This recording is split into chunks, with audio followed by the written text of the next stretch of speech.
Assalamualaikum warahmatullahi wabarakatuh. Untuk pertemuan kita hari ini, kita akan membahas tentang function atau fungsi. Adapun materi atau submateri yang akan kita pelajari hari ini adalah ada 4 bagian: pengertian dari fungsi, deklarasi, parameter fungsi, dan contoh fungsi.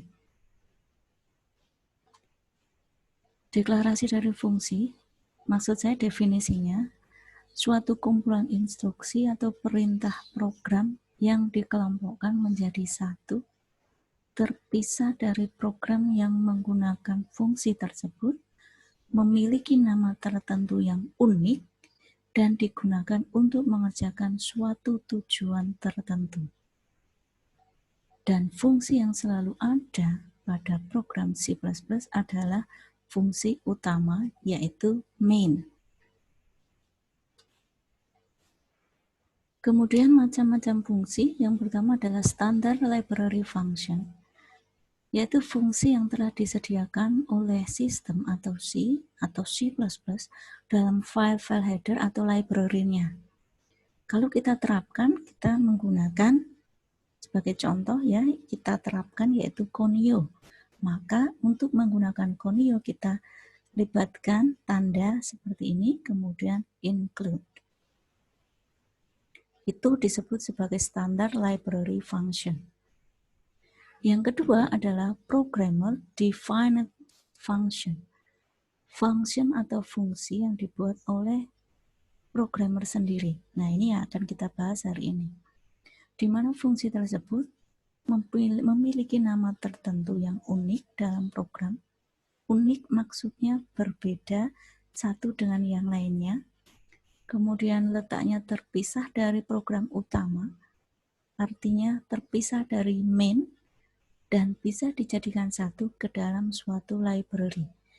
Nah, bisa dijadikan satu ke dalam suatu library dengan dipanggil ya, dengan include.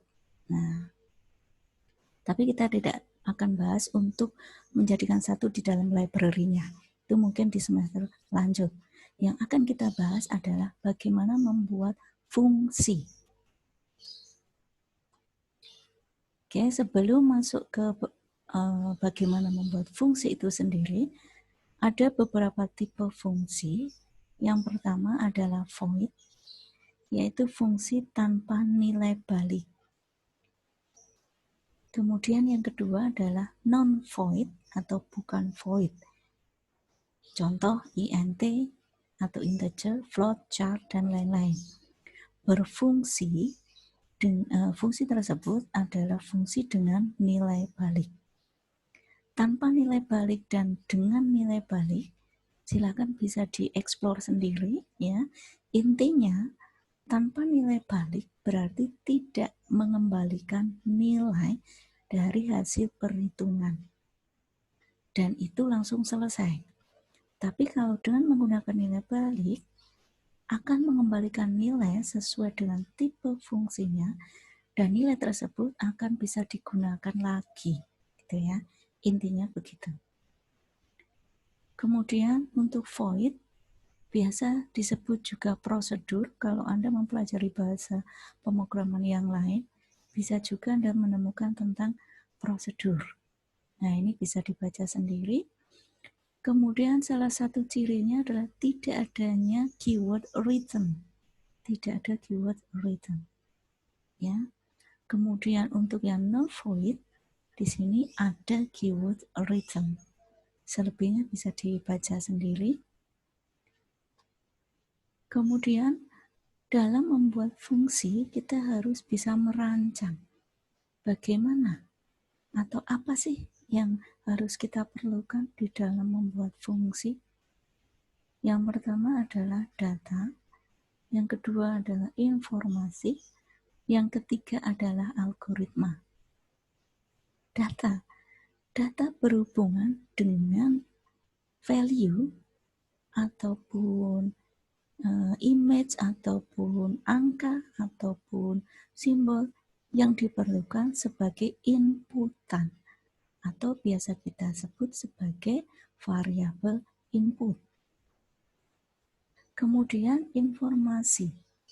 Informasi apa yang harus diberikan oleh fungsi yang dibuat ke pemanggilnya. Nah, informasi ini maksudnya adalah alur. Maksud saya adalah output ya, maaf bukan alur tapi output. Outputnya apa? Setelah membuat fungsi, diharapkan fungsi tersebut bisa menyelesaikan sebuah masalah yang menginginkan atau diinginkan hasil yang bagaimana. Kemudian yang ketiga adalah algoritma. Algoritma apa yang harus digunakan untuk mengolah data menjadi informasi. Nah, ini ada hubungannya dengan flowchart atau alur dari program itu sendiri. Langkah-langkahnya bagaimana untuk menyelesaikan kasus. Next, di sini bagaimana cara membuat fungsi. Deklarasinya adalah tipe fungsi, di mana tadi sudah dibahas ada dua tipe fungsi. Ya, tipe fungsi adalah void dan non-void. Ya, void dan non-void. Kemudian spasi, kemudian nama fungsi. Underscore di sini maksudnya adalah tidak boleh mengandung spasi. Kemudian diikuti dengan parameter. Kurung kurawal buka diikuti dengan instruksi, kemudian deklarasi variabel lokal. Di sini dikatakan variabel lokal karena variabel yang dideklarasikan di sini adalah milik dari fungsi tersebut. Ya, milik dari fungsi yang akan kita buat. Oke. Deklarasi fungsi, kemudian pemanggilan fungsi. Setelah kita membuat fungsi, bagaimana cara memanggilnya? Nah, untuk memanggilnya ada syaratnya. Yang pertama, pemanggilan fungsi terletak di fungsi utama atau main. Kemudian bagaimana cara memanggil fungsi? Cara memanggil fungsi diatur dengan berdasarkan tipenya. Ada dua tipe fungsi, void dan non-void. Kalau void berarti nama fungsi langsung diikuti dengan parameter yang mengikutinya.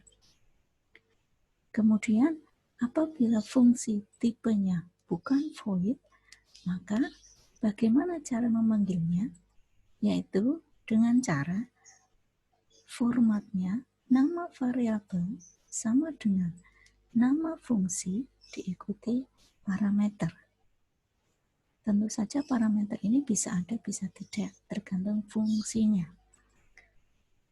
Kemudian khusus untuk fungsi yang bertipe non-void atau bukan void, nama variabel yang berfungsi untuk memanggil fungsi harus dideklarasikan dulu.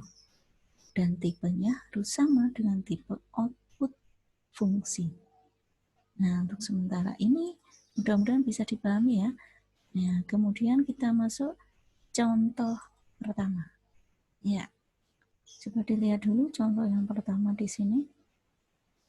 Baris pertama, baris kedua sudah tidak ada masalah. Baris keempat memasuki badan program, ya, memasuki badan program. Ingat, badan program diawali dengan main, ya. Kalau selama ini kita belajar pemrograman belum menggunakan fungsi, maka kemarin kita masuk langsung ke main. Karena kita menggunakan fungsi, maka sebelum fungsi utama atau main, kita buat fungsi terlebih dahulu. Ini yang sudah saya kotaki, baris kelima sampai baris ke-11. Inilah yang disebut sebagai fungsi atau detail fungsi. Letaknya di mana? Di atas main, ya. Nah, fungsi di sini bernama cetak. Tipenya adalah void. Jadi, tadi kita bahas deklarasi fungsi, tipe fungsi, spasi, nama fungsi.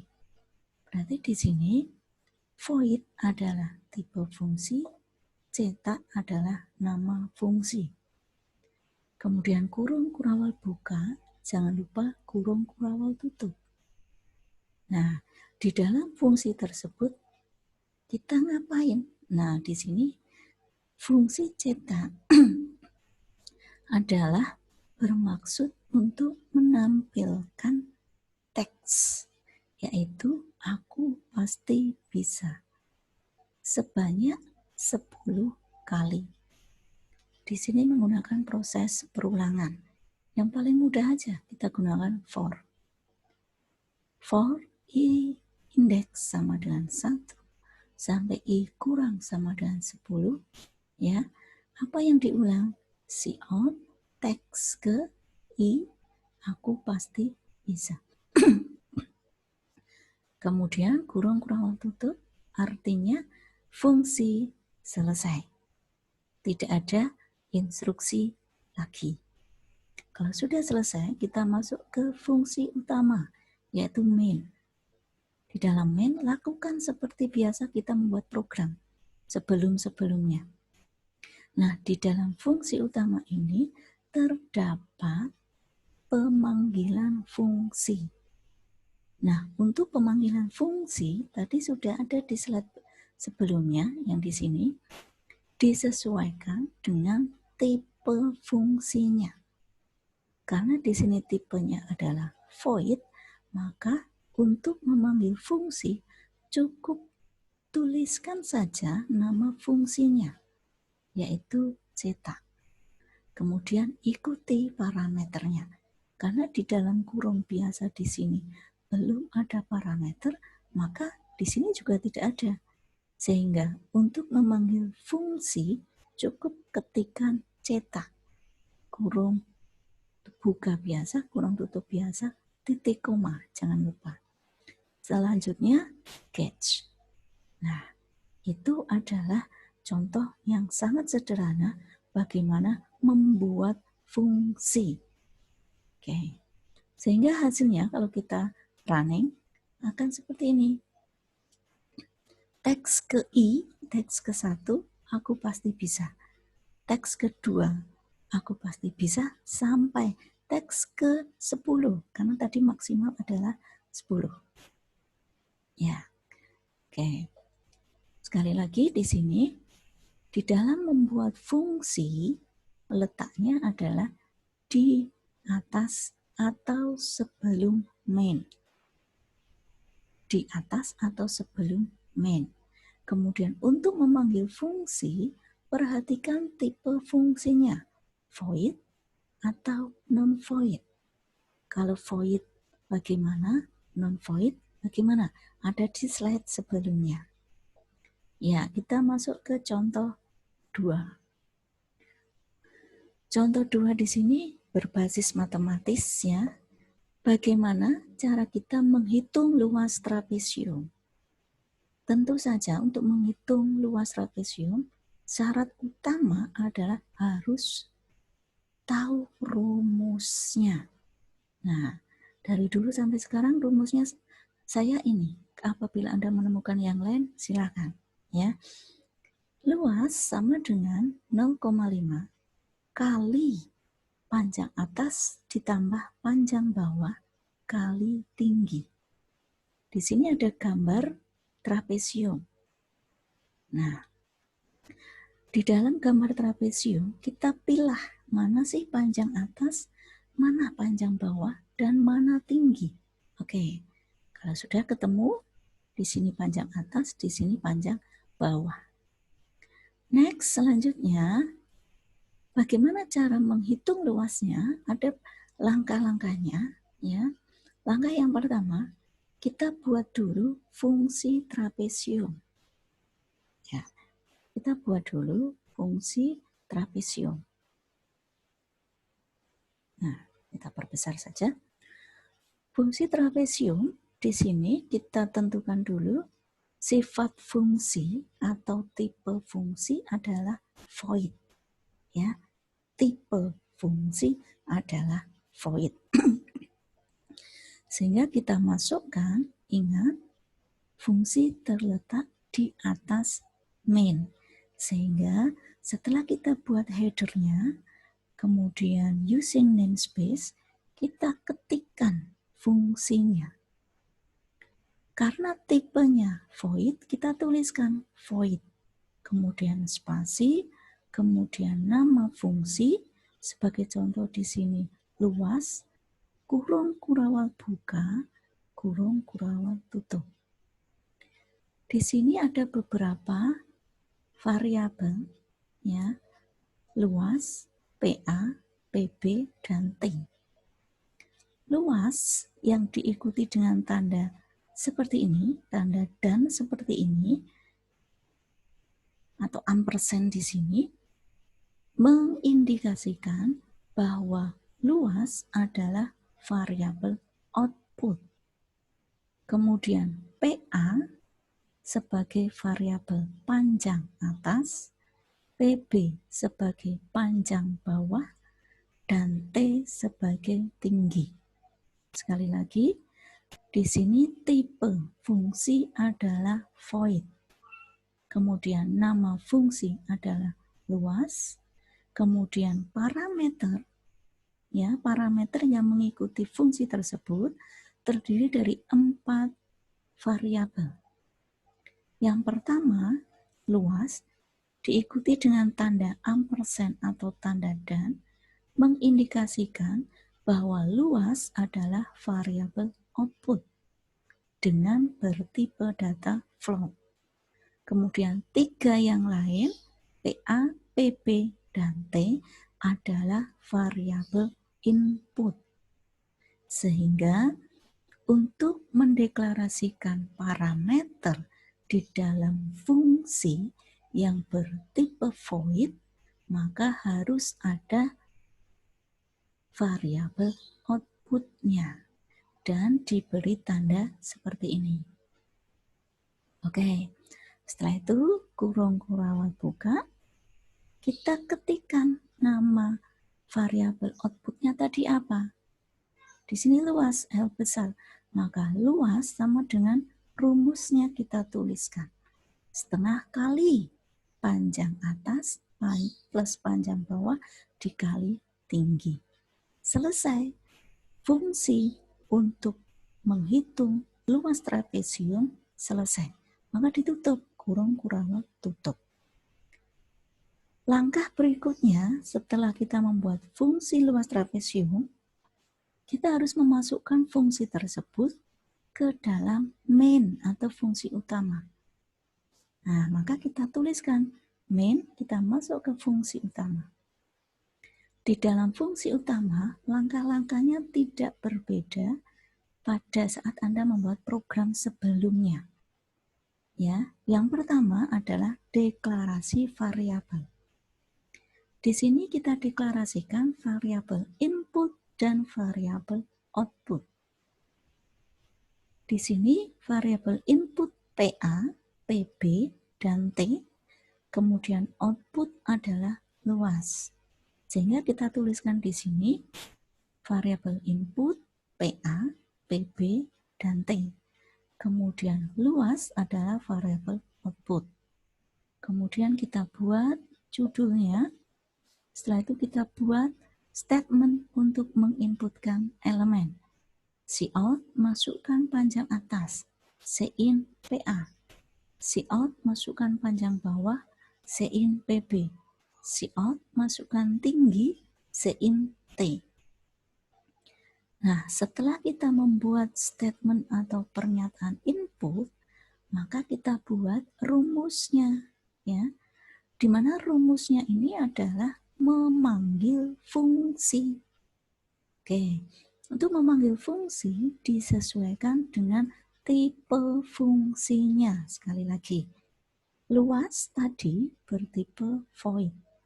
Maka untuk memanggil luas atau fungsi yang bertipe void, cukup ketikkan nama fungsi diikuti dengan parameternya.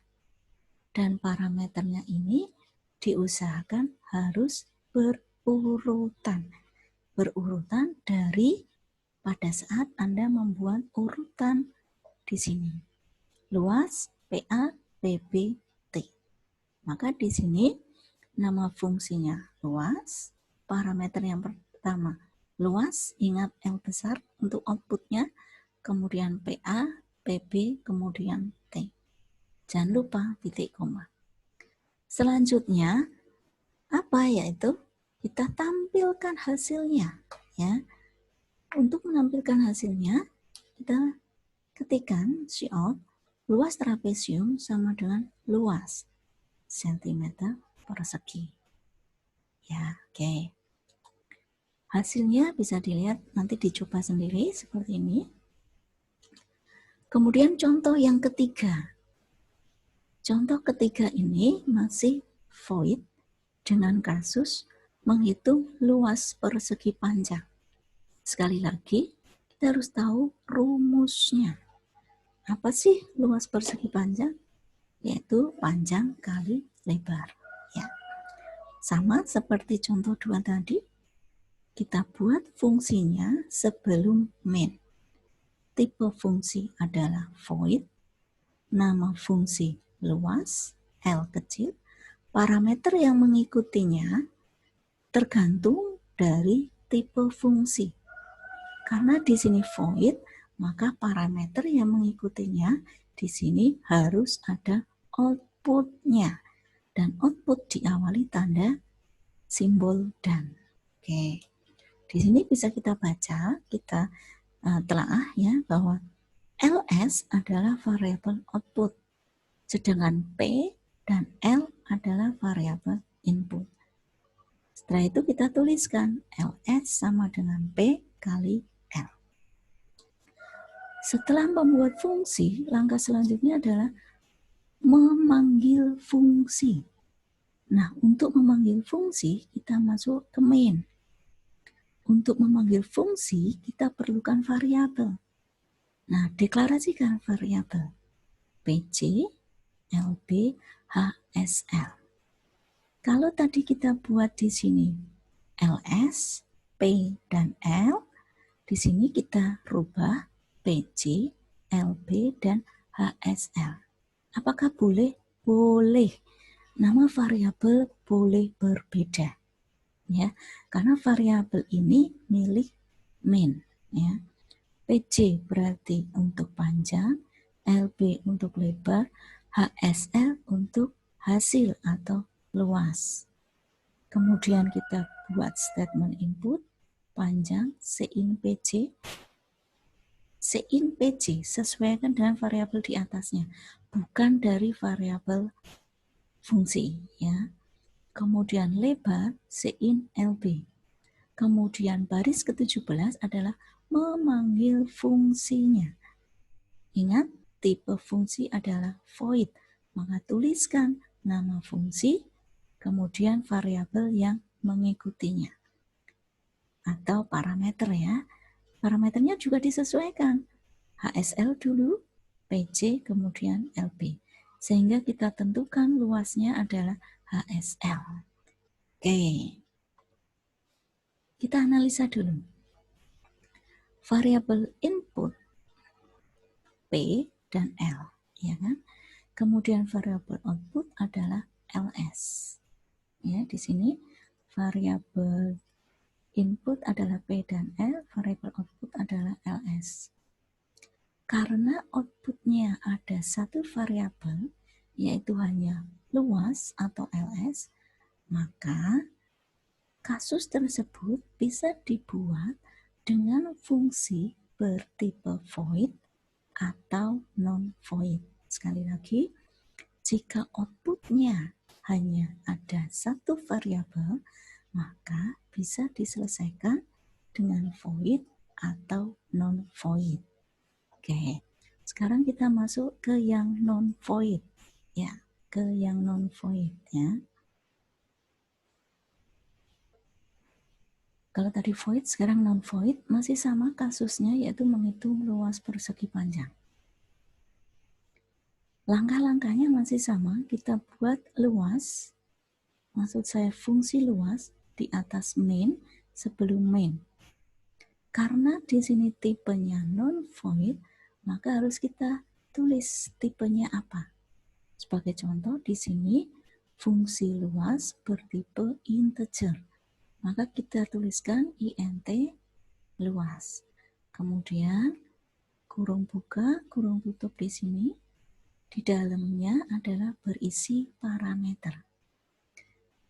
Ingat, yang void tadi parameter di dalamnya ada variabel output dan diberi simbol seperti tanda dan.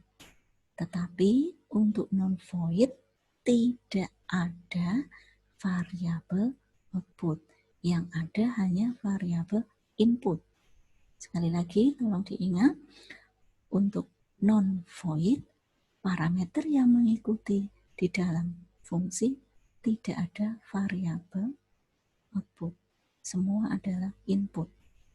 Setelah itu kita tuliskan deklarasi variabel outputnya, yaitu int L, kemudian L sama dengan panjang kali lebar, kemudian berikan return, karena non-void harus mengembalikan, ya. Jadi return L, beri statement return variabel outputnya. Setelah itu masuk ke main. Di main masih sama, deklarasikan variabelnya pc lbhsl, ya. Kemudian buat statement input panjang lebar, kemudian panggil fungsinya. Nah, untuk memanggil fungsi di sini berbeda karena tipenya adalah non-void, maka kita gunakan variabel lain. Sebagai contoh di sini adalah HSL. Jadi HSL inilah yang berfungsi untuk memanggil fungsi, ya. Sehingga HSL sama dengan luas nama fungsinya diikuti dengan parameternya, yaitu pc, lb. Ya, itu untuk non-void. Contoh 2 yang non-void. Perhatikan perbedaannya, ya. Di sini baris 9, 10, 11 terdiri dari 3 baris. Kalau di sini cukup 1 baris. Apakah boleh? Boleh, ya. Anda selama paham yang mana, silakan diikuti. Kalau saya cenderung ke ini.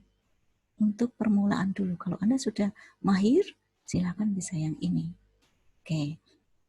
Ini sama saja, hanya di sini ada lebih ringkas untuk pembuatan fungsinya. Oke, next. Ini saya berikan keterangan seperti tadi, bisa dirubah 3 baris menjadi cukup 1 baris. Ya, oke. Sekarang tolong difikirkan true or false. Apabila ada sebuah soal diminta menghitung luas dan keliling persegi panjang, apakah seperti ini fungsinya, ya? True or false? Ya, kita lihat. Di sini bertipe non-void, ya. Kalau bertipe non-void, bagaimana parameter yang mengikutinya? Cukup variabel input, berarti benar. Tetapi dilihat juga di sini return ls, return k. Apakah benar? Kita lihat di sini. Ya. Fungsi mencari luas dan keliling persegi panjang dalam satu fungsi, ya.